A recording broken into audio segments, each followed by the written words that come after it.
নমস্কাৰ বন্ধুসকল, কাইলৈ মই এটা ভিডিঅ' আপলোড কৰিছিলোঁ স্কেম এণ্ড ফ্ৰড বুলি। এইটো এক্সপ'জ ভিডিঅ' আছিলে এটা। এই বহুত 25 মিনিটৰ হোৱাৰ কাৰণে বহুত মানুহ চালে, বহুত মানুহ নেচালে চাগে। মই শ্বৰ্টত বুজাই দিছোঁ। এটা মানুহ মোৰ লগত স্কেম কৰিছিলে, আৰক্ষীৰ নাম লৈ পইচা মোক খুজিছিলে। তো সেই ভিডিঅ'টো মই বনাইছোঁ আৰু উইথ প্ৰুফ মই এইটো এভিডেঞ্চ দি মই ৰিভিল কৰি দিম ৰেকৰ্ডিং, যোনটো উইথ ফটো।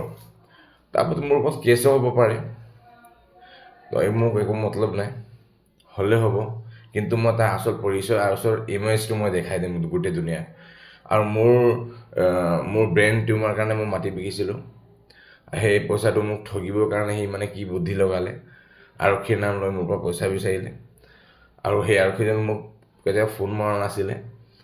সেই ভিডিঅ'টো মই ইয়াত এক্সপ'জ কৰিছোঁ। আৰু আপোনাৰ ছেকেণ্ড ভিডিঅ'ত 20 দিনৰ ভিতৰত যদি সি মোৰ লগত যোগাযোগ নকৰে, মই তেতিয়া এই ভিডিঅ' এক্সপ'জ কৰি দিম। চ' আপোনালোকে ছাপোৰ্ট কৰিছে, ধন্যবাদ। আৰু ছাপোৰ্ট কৰিব, ভিডিঅ'টো শ্বেয়াৰ কৰিব। মোৰ কমিউনিটি পষ্টত আছে ভিডিঅ'টো, ডাঙৰ ভিডিঅ'টো চাব। এণ্ড ধন্যবাদ।